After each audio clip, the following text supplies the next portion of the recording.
Hello everyone, आपका स्वागत है चाल अकेडमी में, जहां पर हम लोग करेंट अफेयर का सेशन लेकर के चलेंगे जो आने वाले बीपीएससी एग्जामिनेशन के लिए बहुत ही बेनिफिट होगा, जहां पर हम लोग टॉपिक का पूरा डिस्कशन करेंगे और मैं आपको बताऊंगा कि पिछली बार कैसे करेंट अफेयर में क्वेश्चन पूछा गया था और इस बार कैसे पूछा जाएगा। तो चलिए शुरुआत करते हैं आज के पहले कुछ टॉपिक से जो कि आपके एग्जामिनेशन के पॉइंट ऑफ व्यू से काफ़ी ही अच्छा है।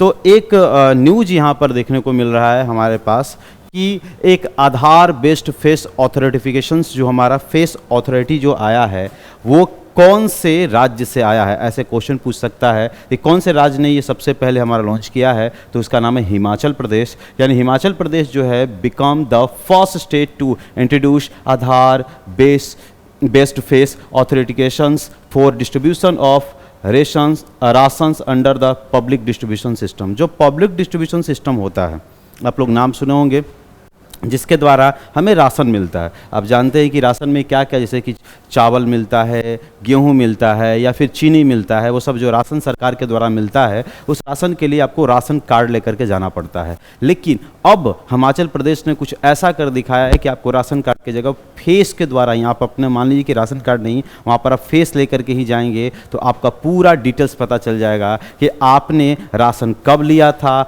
और आगे आपका राशन कितना मिलने वाला है। ये सब का सब आपको ऑनलाइन की तरफ पूरा काम करेगा। तो अब राशन कार्ड का जो झंझट है वह बिल्कुल दूर हो जाएगा और उस तरीक़ा से ये पहली पहल की गई है हमारे हिमाचल प्रदेश के द्वारा। तो हिमाचल प्रदेश सार्वजनिक वितरण प्रणाली, जिसको पीडीएस के नाम से जानते हैं, जिसको पब्लिक डिस्ट्रीब्यूशन सिस्टम कहा जाता है, के तहत राशन के वितरण के लिए आधारित फेस प्रमाणीकरण शुरू करने वाला पहला राज्य बन गया है। ठीक है, इसे फेस से आप पूरी तरीक़ा से ले सकते हैं। ये पूरी तरीक़ा से आधार कार्ड से लिंक्ड है, जो आइरिस यानी आंखों के द्वारा आपका, फिर उसके बाद हम बात कर लेते हैं आपका फेस का पूरा ले करके आपको राशन आसानी से मिल सकता है। ठीक है, इसके बारे में कुछ जानकारियां हैं जो जानकारी इंपॉर्टेंट है आपके एग्जाम के पॉइंट ऑफ व्यू से। तो देखिए, इसमें यह है कि आधार आधारित चेहरा प्रमाणीकरण के बारे में कि भारतीय विशिष्ट पहचान प्राधिकरण ने प्रमाणीकरण के एक अतिरिक्त तरीके के रूप में चेहरे से प्रमाणीकरण की शुरुआत की है। तो ये सबसे पहले उन्होंने स्टार्ट किया, लेकिन किसके द्वारा स्टार्ट किया गया है ये जानना बिल्कुल ज़रूरी है, क्योंकि ये एग्जाम में ये पूछता है ऐसा क्वेश्चन।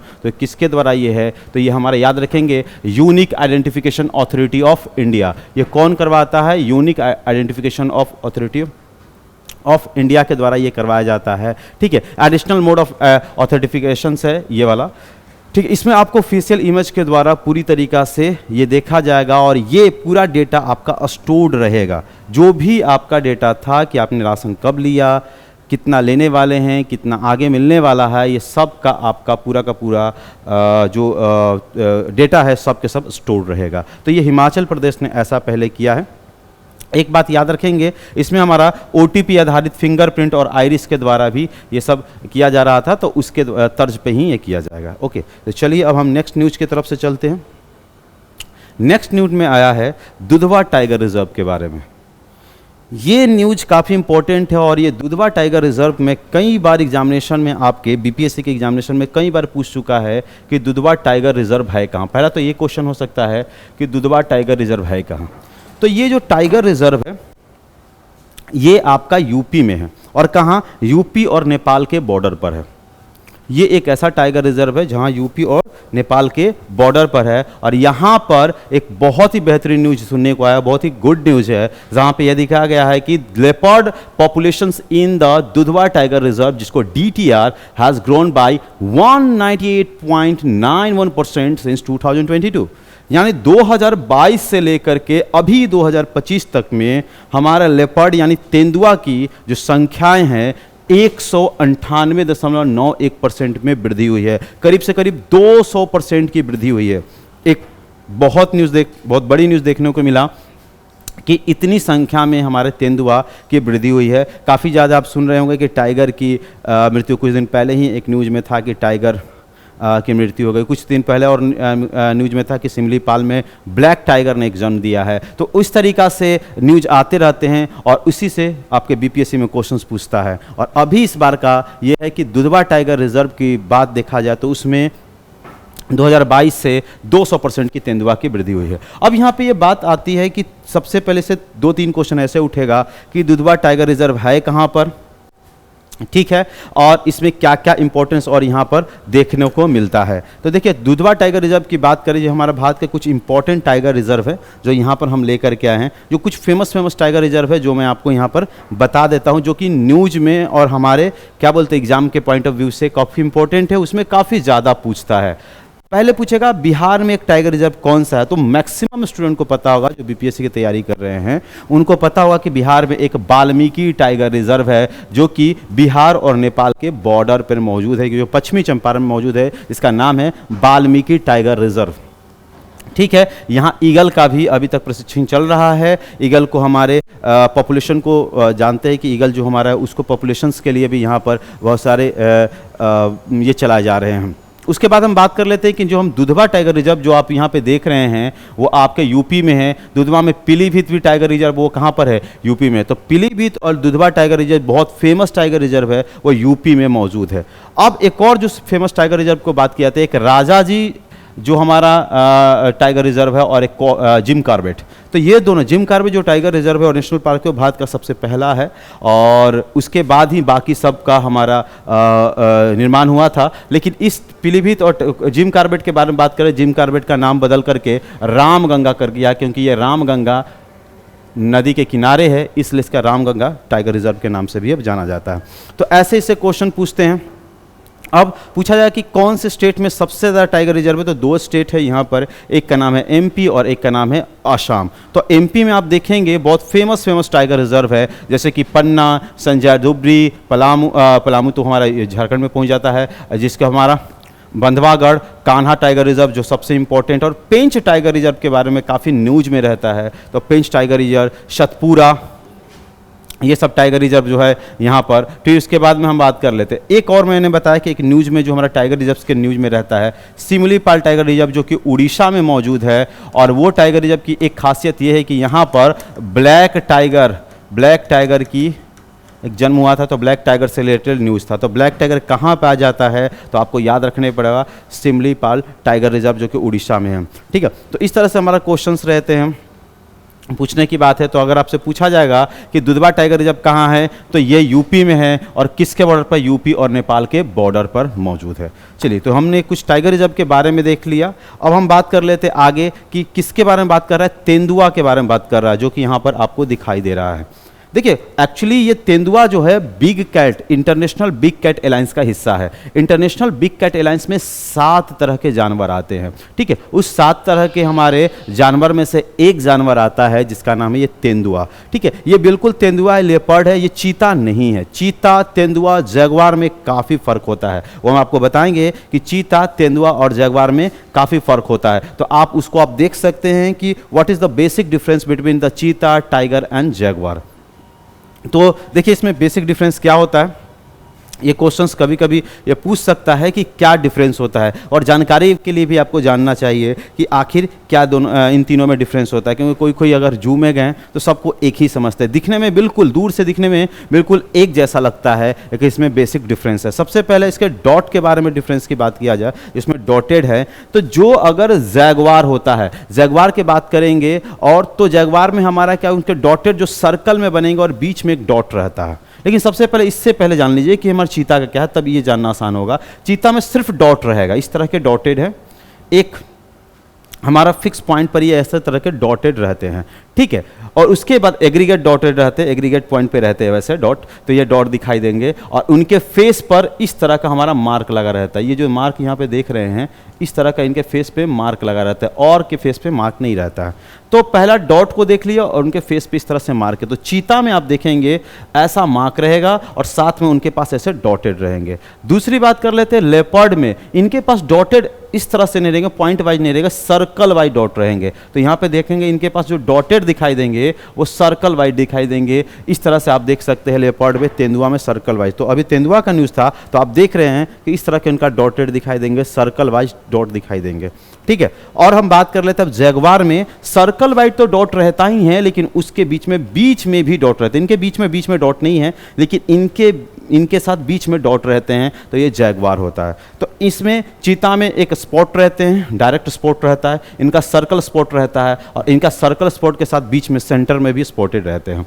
ये तीनों तो हम देख लिए वैसा डिफरेंस होता है। गर्दन की बात किया जाए, इनके नेक की बात किया जाए तो नेक देखेंगे कि सबसे बड़ा फेस और नेक सबसे बड़ा किसका होता है? जैगवार का। उसके बाद लेपर्ड का, सबसे छोटा होता है चीता का। अगर बात कर लेंगे उनके टांगों के बारे में बात कर लेंगे तो उनका पार्सली एक्सपोज क्लो होता है, इनके टांगे काफ़ी लंबे होते हैं। फिर इनके होते हैं सबसे छोटे टांगे हमारे किनके होंगे? जैगवार के होंगे। उसके बाद बात कर ले पूंछों की बात करें तो इनके टेल क्या रहेंगे? काफ़ी शॉर्ट रहते हैं हमारे जैगवार के, फिर लेपर्ड के सबसे बड़े रहते हैं चीते के। तो वैसे करके आप डिफरेंस देख लेते हैं। तो मैंने अभी बताया कि ये जो तीनों के बारे में, ये तीनों जो आते हैं हमारा big cat alliance, international big cat alliance का हिस्सा है। अब आपके माइंड में कि इंटरनेशनल बिग कैट अलायंस में कौन कौन से जानवर आते हैं, तो यहाँ जो भी हैं इंटरनेशनल बिग कैट अलायंस का हिस्सा है। कौन कौन? तो एक जैगवार, उसके साथ में हमारा कौन आता है? लेपर्ड और चीता। ये तीनों तो एक साथ आ गए जो अभी देखे। उसके साथ प्यूमा। प्यूमा एक ऐसा है, बिल्कुल हमारे लेपर्ड की तरह ही मानिए प्यूमा, लेकिन ये बात कर ले इस पर कोई स्पॉट नहीं होता है। तो वह puma, jaguar, puma, leopard, lion, tiger, cheetah और स्नो लेपर्ड, ये टोटल 7 ऐसे हैं जो इंटरनेशनल बिग कैट अलायंस का हिस्सा है। काफ़ी ज़्यादा न्यूज़ में आता है। तो अभी चीता की बात, अभी लेपर्ड की बात कर ले कि हमारा दुधवा टाइगर रिजर्व में देखा गया 200% लेपर्ड वहाँ पे दिखे गए। तो चीता की बात कर ले तो हमारे पास चीता की संख्या, भारतीय चीता की संख्या 9 के बराबर थी। तो हमें बहुत सारे चीता जो है साउथ अफ्रीका से भी इम्पोर्ट यहाँ पर किए गए थे, बहुत सारे चीता। ठीक है, तो याद रखेंगे इंटरनेशनल बिग कैट अलायंस में कौन कौन से जानवर आते हैं? 7 जानवर रहेंगे। कौन कौन? जैगवार, उसके बाद हम प्यूमा, उसके बाद हम लेपर्ड, उसके बाद चीता, लायन, टाइगर और स्नो लेपर्ड। ये टोटल हमारे बिग कैट अलायंस का हिस्सा है। ठीक है, अब बात कर लेते हैं इससे रिलेटेड कि हमारा दुधवा टाइगर रिजर्व के बारे में थोड़ी सी। तो यहाँ पर देखिए कि दुधवा टाइगर रिजर्व के बारे में, तो ये उत्तर प्रदेश के तराई क्षेत्र में मौजूद है। अब आपके पास यहाँ एक वर्ड आता है तराई, जिसको हम तराई कहते हैं। इंग्लिश और हिंदी में दोनों तराई किया जाता है, तराई बोला जाता है। ये हमारे मिट्टियों का बंटवारा किया जाता है। जिस तरीका से हिमालय से जो आने वाली नदियाँ होती है वो हमारा मिट्टियों का निर्माण करती है, तो उसमें एक वर्ड आता है तराई रीजन। तो एक रीजन है ऐसा जो तराई रीजन में पाया जाता है। मैं अभी बताऊंगा क्या होता है तराई। भारत और नेपाल के सीमा पर मौजूद है। इसमें दुधवा राष्ट्रीय उद्यान और 2 वन्यजीव अभ्यारण्य भी है, जिसका नाम है करतिनिया घाट और किशनपुर शामिल मौजूद है। तो 2 यहाँ पर इसका क्या भी मौजूद है? तो हमारा वन्यजीव अभ्यारण्य, वाइल्ड लाइफ सेंचुरी भी मौजूद है। यह ऊपरी गंगा के मैदान जैव भौगोलिक प्रांत एक विशिष्ट तराई भाबर निवास स्थान है और इसमें विशाल जलोढ़ मैदान शामिल है। इसमें पूरे के पूरे एल्वेलियल सॉइल मौजूद होते हैं, यहाँ पे देखने को मिलेगा। और एल्वेलियल सॉइल के साथ यहाँ पे एक वर्ड लिखा गया है कि ये तराई भाबर हैबिटेट वाला है, तराई भाबर वाला क्षेत्र में है। तो अब आपके माइंड में आता होगा कि तराई और भाबर क्या है। तो चलिए इसके बारे में कुछ बताता हूँ। ये जानना ज़रूरी है ज्योग्राफी के नज़र से, क्योंकि ज्योग्राफी में आपको ये भी पढ़ना होता है तराई का रीजन को। तो देखिए, ये मान लीजिए कि हिमालय वाला रीजन है। ठीक है, इसको समझाने का हम बताते हैं। ये जो है हिमालय वाला रीजन है और हिमालय से जब नदियाँ आगे बहती है तो आप जानते हैं कि नदियाँ हमारी रास्ता काटते हुए जाती है, पत्थरों को काटते हुए जाती है। तो जब बहुत सारे पत्थर को ये काटती है तो देखते होंगे कि जब आप कभी अगर पहाड़ के पास गए होंगे, पर्वत के पास गए होंगे, माउंटेन के पास गए होंगे, तो आप वहाँ देखते होंगे कि वो झरना से जब पानी गिरती है तो वहाँ पे बहुत बड़े बड़े चट्टान होते हैं। तो वहाँ पे चट्टान जो कोई हमारे इंसान के द्वारा नहीं रखा गया है, बल्कि वो चट्टान हमारा नेचुरली कहाँ से आया है, जब वो हमारे बहुत सारे पानी जब उधर से आते हैं, वाटर जो फॉल होता है, तो उसके साथ बहुत बड़े चट्टान भी हमारे पहाड़ों से कट कर आते हैं और उसी के साथ वो ढुलकते ढुलकते यहाँ तक पहुँच गए हैं। क्योंकि पहले वो जो आपको मान लीजिए कि अभी आप किसी झरने के पास गए तो वो झरना हो सकता है कोई इतना बड़ा हो झरना, लेकिन वो पहले बहुत बड़ा होगा जो बहुत बड़े चट्टाने को लेकर के आएगा। तो आप देखते होंगे कि जैसे जैसे आप झरना से दूर जाएं वैसे वैसे चट्टानों का साइज में छोटापन आते जाता है, वह धीरे धीरे स्मॉल साइज में होते जाता है। आप झरने के नज़दीक रहेंगे तो बहुत बड़े बड़े चट्टान होंगे और जैसे जैसे झरने से आप दूर जाएंगे तो आप देखेंगे कि चट्टान का साइज छोटा होते जा रहा है। तो जो चट्टानों का साइज जो रहता है वो चीज़ को रीजन को भाबर कहते हैं। तो हिमालय के बाद जो नदियाँ आती है उसके नज़दीक में जो हमारे चट्टानों का बहुत बड़ा ढेर लगा रहता है उस रीजन को हम क्या कहते हैं? इसको भाबर कहते हैं। ये भाबर वाला रीजन है। ओके, तो यहाँ पे देखिए ये भाबर वाला रीजन है। अब एक और तो क्या यहाँ पर पेड़ पौधे नहीं होते? होते हैं। और खासियत होती है कि यहाँ पे जो भी पेड़ पौधे होंगे उनकी जड़ें काफ़ी नीचे तक रहेगी, काफ़ी नीचे तक जाई रहती है पूरी के पूरे जड़ें। तो काफ़ी नीचे तक ये जड़ यहाँ पे रहता है, ठीक है। क्योंकि आप देखेंगे कि यहाँ पे पत्थरों का, यहाँ पे मिट्टी तो उतने है नहीं, तो अगर यहाँ भी पेड़ पौधे दिखाई देते हैं उनकी जड़ें काफ़ी नीचे तक रहती है। तब एक चीज़ आपको देखने को मिलेगा, वो झरना जब से जो पानी आ रहा है तो पानी वहाँ पर रहेगा, एक कुंड की तरह पानी आ रहा रहेगा, कुछ दूर के बाद वो पानी दिखाई देना बंद हो जाता है कि कहाँ गया पानी। वो पानी बिल्कुल वो भाबर के नीचे से पानी गुजरती है, नदियाँ गुजरती है। तो यहाँ भाबर था, यहाँ पानी आया, यहाँ से नदियाँ इसके अंदर से गुजरेगी और तब जाकर के जहाँ भाबर ख़त्म होगा, तो जैसे जैसे पहाड़ी से दूर जाएंगे वैसे हमारे पत्थरों का साइज छोटे होते जाता है, छोटे होते होते कंकड़ में बदल जाते हैं और कंकड़ से होते होते आपके क्या मिट्टियों में बदल जाते हैं। तो उस तरीका का आपका जो जैसे ही हमारा मिट्टी वाला रीजन आएगा वैसे ही हमारा वो नदियाँ खुलते हुए दिखाई देगी। और जब नदियाँ खुलेगी तो उस रीजन में पूरा दलदली मिट्टी और वाटर का बहुत अच्छा कॉम्बिनेशन होता है, तो कीचड़ और दलदल वाला पूरा रीजन होता है। जो दलदली वाला रीजन होता है,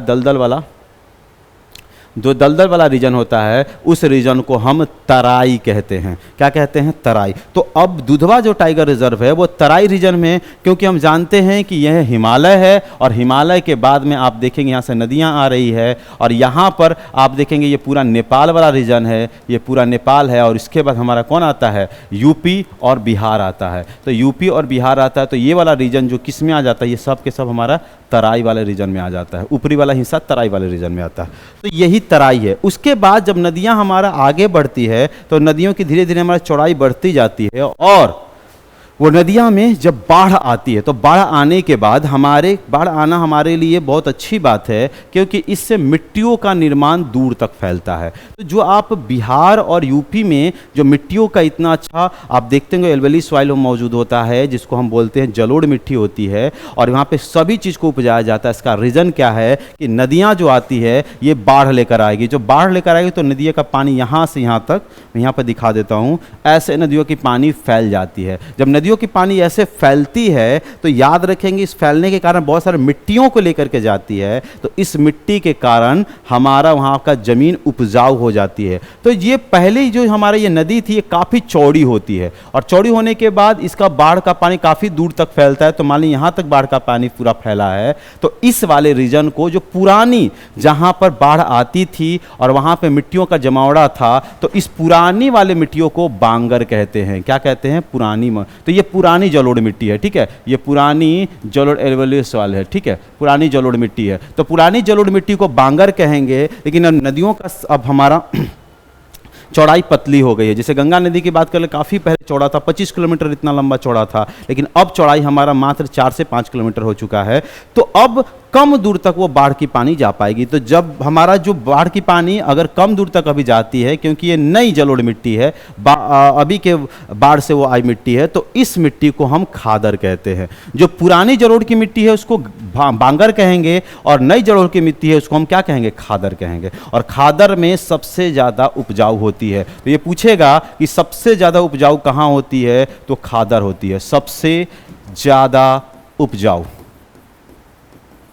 सबसे ज़्यादा उपजाऊ मिट्टी की बात करते हैं। तो ये देखिए हिमालय है, भाबर के बाद तराई है, दलदली वाला इलाका, और नदियाँ जब बाढ़ लेकर आएगी तो पुरानी जलोढ़ मिट्टी होगी तो उसको बांगर कहेंगे और नई जलोढ़ मिट्टी होगी उसको हम खादर कहेंगे। बांगर भी दो टाइप का होता है, बांगर एक रूढ़ और एक कहा जाता है। वो एक्चुअली आगे आपको ज्योग्राफी वाले टॉपिक्स में ये सब वो पढ़ना रहता है, ठीक है। तो ये था आपका खादर बांगर और ये वाला। तो अभी इसमें हम इसलिए मैं इसको बताया हूँ क्योंकि ये न्यूज़ में था कि इसमें हमारा जो दुधवा टाइगर रिजर्व है वो कहाँ पे मौजूद है, तो वो तराई वाला रीजन में है। तो समझ गए कि वो दलदली वाला इलाका होता है। ओके, तो चलिए अब चलते हैं हमारे और इसकी बात कर लेते हैं दुधवा टाइगर रिजर्व में और कौन कौन से जानवर पाए जाते हैं। तो कौन कौन से जानवर पाए जाते हैं, तो आप देखेंगे कि यहाँ पे नदियाँ जो है मोहाना, सुहेली, जोराहा, नगरो, ये नदियाँ पाई जाती है। जीव जंतु की बात करें तो बाघ, तेंदुआ, गेंडा, दलदली हिरन, हाथी, सांबर, हॉग, हिरन, सुस्त भालू, ये सब पाए जाते हैं यहाँ पर। ओके, अब चलते हैं नेक्स्ट न्यूज़ की तरफ से। तो नेक्स्ट न्यूज में है टोकरा आइलैंड्स के बारे में। ये भी काफ़ी ज़्यादा न्यूज में ये चलते आ रहा है और ये आपके एग्जाम के पॉइंट ऑफ व्यू से काफ़ी ज़्यादा है। अगर हम बात कर लेते हैं इंटरनेशनल रिलेशन से क्वेश्चंस आए या फिर बात करते हैं वर्ल्ड ज्योग्राफी से क्वेश्चन आए तो इसको ज़रूर आएगा इससे रिलेटेड इस बार के बीपीएससी में। तो यार इसको मेंटेन पूरा तरह से मेंशन कर लीजिएगा कि टोकरा आइलैंड्स कहाँ पर मौजूद है। तो टोकरा आइलैंड मौजूद है हमारा जापान के दक्षिणी भाग में, यानी हमारा पैसिफिक ओशियन के पास मौजूद है और जापान के दक्षिणी भाग में ये वाला। आखिर ये न्यूज में क्यों चला है? कि न्यूज में इसलिए चला है क्योंकि यहाँ पर एक बार में 100 से ऊपर भूकंप के झटके देखे गए हैं एक बार में। तो दक्षिणी जापान के पास मोर देन 100, माफ कीजिए 1000, 100 नहीं के बाद 1000 जो है 1000, 100 नहीं 1000 हमारे भूकंप के झटके देखे गए हैं। तो क्या है, more than 1000 earthquake have rattled the Tokara island in the southern Japan. कहाँ पर? जापान के सदर्न भाग में यानी दक्षिणी भाग में देखने को देखा गया है। Japan is one of the world's most seismically active countries. जो ऐसा होता है कि यहाँ पर बहुत ज़्यादा भूकंप आने की संभावनाएं होती, क्योंकि ये कैसा रीजन में मौजूद है? ये रिंग ऑफ फायर वाला रीजन में मौजूद है, जिसको हम बोलते हैं हिंदी में कि ये कौन सा वाला जहाँ पे भूकंप हमेशा ज़्यादातर आता है। तो ये फायर रिंग, जिसको रिंग ऑफ फायर कहा जाता है, उस वाला रीजन में ये मौजूद है। तो जापान दुनिया का सबसे अधिक भूकंपीय वाला क्षेत्र में पाया जाता है। ऐसा क्यों है? अब क्यों कहेंगे कि जापान दुनिया के सबसे अधिक भूकंपीय वाले क्षेत्र में पाया जाता है? क्या रीज़न है? तो सिंपल है कि ये हमारे जो पूरे के पूरे पृथ्वी है ना, वो प्लेटों में डिवाइड है। 7 अलग अलग तरह के प्लेट होते हैं, वो प्लेट में डिवाइड है। और प्लेट में डिवाइड होने के बाद आप देखते होंगे, यहाँ पे प्लेट को हम दिखा रहे हैं, ये जो है प्लेट वाला है। और ये प्लेट वाला जो रीजन जो आपको ये दिखाई दे रहा है कि प्लेट खिसकता जा रहा है, क्योंकि हम जानते हैं कि हमारा जो पृथ्वी स्टार्टिंग में जो था, उस स्टार्टिंग वाले रीजन को जहाँ पे लैंड था उसको पेंजिया कहते थे, और पानी वाला रीजन को क्या कहते हैं? पैंथालासा कहते थे। तो पेंजिया 2 भागों में डिवाइड हो गया। तो पेंजिया जब 2 भागों में डिवाइड हो गया तो उसे हम कहते हैं, एक को अंगारा लैंड कहते थे, एक को गोंडवाना लैंड कहते थे। जब गोंडवाना लैंड भी डिवाइड हो गया तो हमारा हम बात कर लेते हैं सदर्न अमेरिका, फिर उसके बाद अफ्रीका, और उसके बाद अफ्रीका से टूटकर हमारा इंडिया का निर्माण हुआ था। इंडिया ने जब जाकर के यूरेशिया से टकराया था तो हमें हिमालय की रचना हुई थी। तो ये जो प्लेट जो हैं, ये प्लेट आपस में खिसकते रहते हैं, और जब प्लेट खिसकने के कारण वो हमारा पे एक रगड़ भी खाता है। एक अपसारी प्लेट भी होता है, एक अभिसारी प्लेट भी होता है, एक कन्वर्जिंग प्लेट भी होता है, एक डाइवर्जिंग प्लेट भी होता है। कन्वर्जिंग का मतलब होता है 2 प्लेट को आपस में मिलना, और डाइवर्जिंग प्लेट का मतलब होता है 2 प्लेट आपस में से खिसकना। तो ये वाला जो रीजन आप देख रहे हैं, यहाँ पर उस रीजन में हमारा क्या आएगा? जब हमारा प्लेट खिसकेगा और मिलेगा तो जाहिर सी बात है कि वहाँ रीजन पे भूकंप आएगा और ज्वालामुखी का उबाल होगा। तो ये वाला जो रीजन वही रीजन है, कन्वर्जिंग और डाइवर्जिंग वाला रीजन जो आपको ये दिखाई दे रहा है, और इसी रीजन को हम रिंग ऑफ फायर कहते हैं। और रिंग ऑफ फायर वाला रीजन में आप यहाँ पे देखेंगे तो ये वाला रीजन में आपको क्या दिखाई देगा? यहाँ पर आपको जापान दिखाई देगा, और इसी जापान रीजन में हमारे यहाँ मौजूद है, जिसके कारण वहाँ पे भूकंप हमेशा आते हैं। और बात कर लेते हैं जो जापान जो है 4 इंपॉर्टेंट आइलैंड से मिलकर के बना है। वो 4 इंपॉर्टेंट आइलैंड का नाम अगर पूछेगा कौन कौन से इंपॉर्टेंट आइलैंड है तो उसके बारे में आपको याद रखेंगे। 4 इंपॉर्टेंट आइलैंड है। एक का नाम है होकाइडो, ठीक है, ये चाइना है, और चाइना के बाद ये जापान, ये पैसिफिक ओशियन है। इस जापान में एक का नाम है होकाइडो। और वो याद रखेंगे कौन 4 इंपॉर्टेंट इसके पास आइलैंड से मिलकर के जापान बना है। होकाइडो, हुन्सु, फिर दूसरा नेक्स्ट में होता है शिकोऊ और क्यूशु। ये 4 इंपॉर्टेंट इसके पास आइलैंड है। ये आइलैंड से भी क्वेश्चन पूछ सकता है, क्योंकि यहाँ पे याद रखेंगे कि 6 अगस्त और 9 अगस्त को 6 अगस्त 9 अगस्त को आप जानते हैं कि यहाँ पर 2 हमारे बम गिराए गए थे, जिसका नाम है जो जगह पर बम गिराए गए थे, जो परमाणु बम का पहली बार गिरा था और आखिरी बार की बात कर लेते हैं 6 अगस्त और 9 अगस्त को, जिसमें हमारा क्या, एक का नाम जानते होंगे नागासाकी, जो कि हमारा क्यूशु आइलैंड पर मौजूद है, और एक का नाम है सुकोई पे मौजूद है हमारा, जिसका नाम है हिरोशिमा। तो दोनों जगह पर बम गिराया गया था, आप सुने होंगे, ठीक है। तो ये जापान जो है कि 4 इंपॉर्टेंट आइलैंड से मिलकर के बना है। तो अभी जो मैं टोकरा आइलैंड की बात कर रहे थे वो कहाँ पे मौजूद है? ये क्यूशु आइलैंड है, उसके दक्षिण में टोकरा आइलैंड के बारे में बात कर लेते हैं, वहाँ का ये न्यूज है। तो ये जो आइलैंड आपको दिखाई दे रहा है, ये आइलैंड है, ये जापान का रीजन है, जापान के दक्षिणी भाग में यहाँ पर है। इस रीजन को हम टोकरा आइलैंड के नाम से जानते हैं, ठीक है। यही आइलैंड अगर पूछेगा कहाँ पर मौजूद है, तो ये जापान के दक्षिणी भाग में मौजूद है, जहाँ पर 1000 से ऊपर भूकंपीय झटके देखे गए हैं, ठीक है। और वो झटके 5.5 मैग्नीट्यूड के अर्थक्वेक का इतना बड़ा वो झटका था। अगर यहाँ पे आए तो बहुत कुछ हिल डुल करके बहुत सारे गिर भी सकते हैं। और एक बात खासियत है कि जापान में इस वाले रीजन में बहुत ज़्यादा लोग जो होते हैं बांस के और लकड़ी के घर बनाते हैं, क्योंकि ये जहाँ पर ये आइलैंड टोकरा आइलैंड है, जापान के एक बहुत बड़े गांव भी है यहाँ पर, और बहुत बड़े गांव है। उस गांव का नाम है तोशिमा।